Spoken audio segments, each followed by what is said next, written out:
बहुत समय पहले की बात है। एक छोटे से राज्य में भक्ति और धर्म का बहुत मान सम्मान था।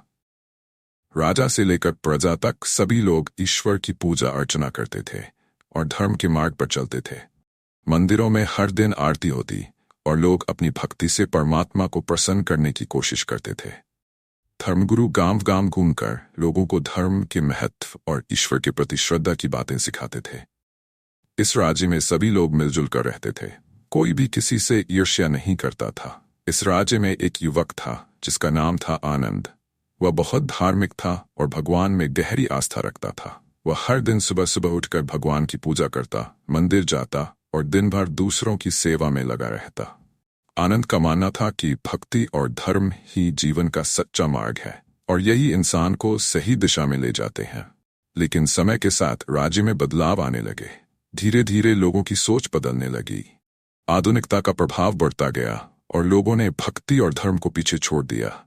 लोग अब सिर्फ अपने काम और पैसे के पीछे भागने लगे।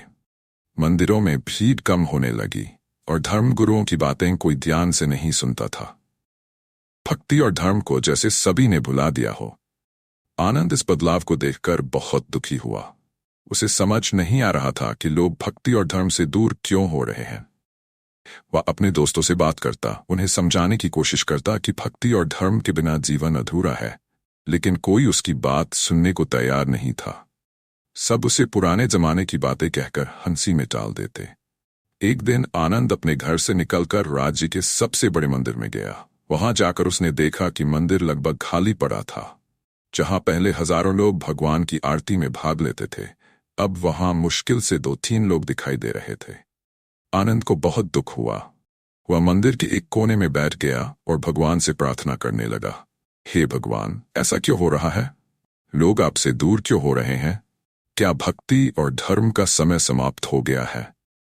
तभी मंदिर में एक वृद्ध व्यक्ति उसके पास आया।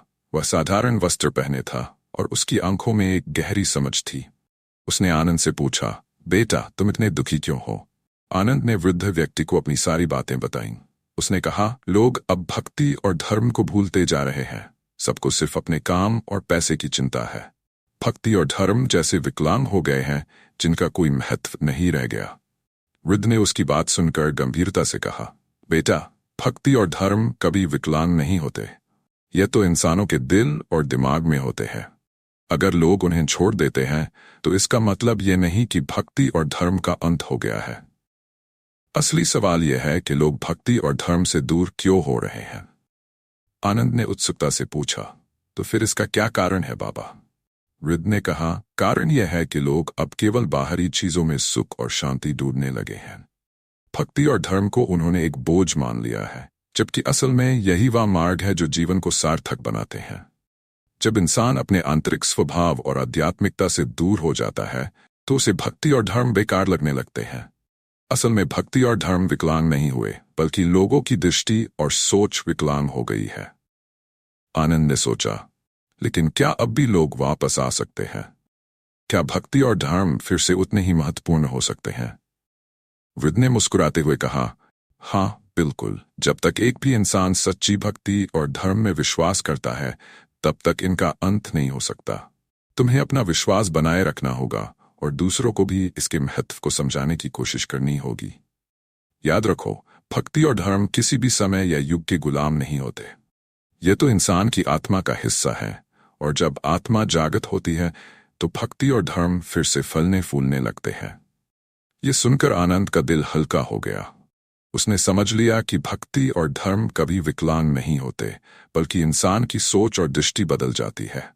वह मंदिर से बाहर निकला और अपने राज्य के लोगों को सच्ची भक्ति और धर्म का महत्व समझाने के लिए फिर से प्रयास करने लगा।